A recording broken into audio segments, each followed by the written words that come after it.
Yeroo simboo keenyatti rageenyatti jirra hordoftoota keenya egaa haga torbee darbeetti waa'ee afoolati kaasaa kan turre torbee darbee waa'ee hibboo hibbifachaati turre jechuudha. Hibboon kun maali kan jiru tokko lamaan ilaalaa turre. Egaa afoola keessaa isa tokkodha. Galgala abidda biratti taphatamaa gaafataa fi gaafatamaa qaba yookaan immoo mala gaafii fi deebitiin dhiyaata jenne. Bashannansiisaadha.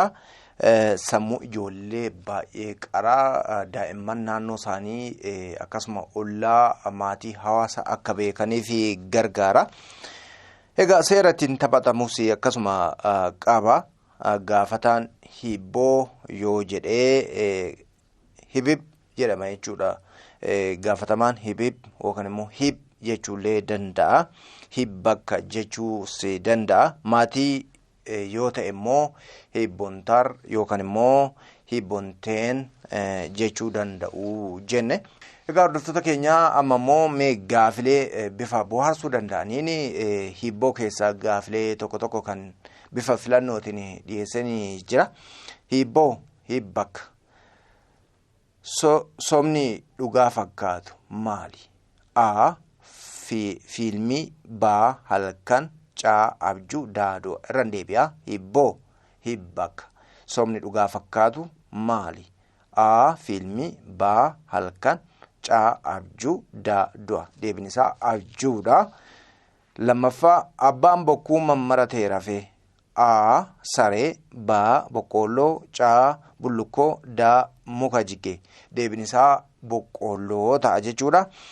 Guyyaa bakka feete ooltee galgala hanxaxiin cufatti. A. Maraattuu baa aduu caa addeessa daa ija. Deebiin isaa ija ta'a. Hoolaa gurraattii irraan deebi'a. Hoolaa gurraachi abbaan koonaa qalee dhiiga hin qabu. A. Nuugii baa rifeensa mataa caa mixii daa qurxummii. Deebiin isaa mixii taati. Bakka qotiyyoo diimaan ciise margi hin margu. Deebiin isaa maali? Deebiin isaa abiddadha. Egaa qotiyyoo diimaa ijoolleen naannoftee maaltoo ciise margi margu kan jedhuu fi abidda wajjin wal qabsiisuu danda'u. Mana hin qabdu nyaata hin dhabdu. Deebiinis tafkiidha. Bifaan gurraatti amalaan giiftii. Deebiin isaa eeleedha. Ganama argee guyyaa dhabee otoo jenne immoo hibboo hibbakka ganama argee guyyaa dhabee. Deebiin isaa fixeensadha. Arraba hin qabu daaraa fi awwaara arraaba. Deebiin isaa bubbee ta'a. Abbaas hin fakkaatu haadhas hin fakkaatu.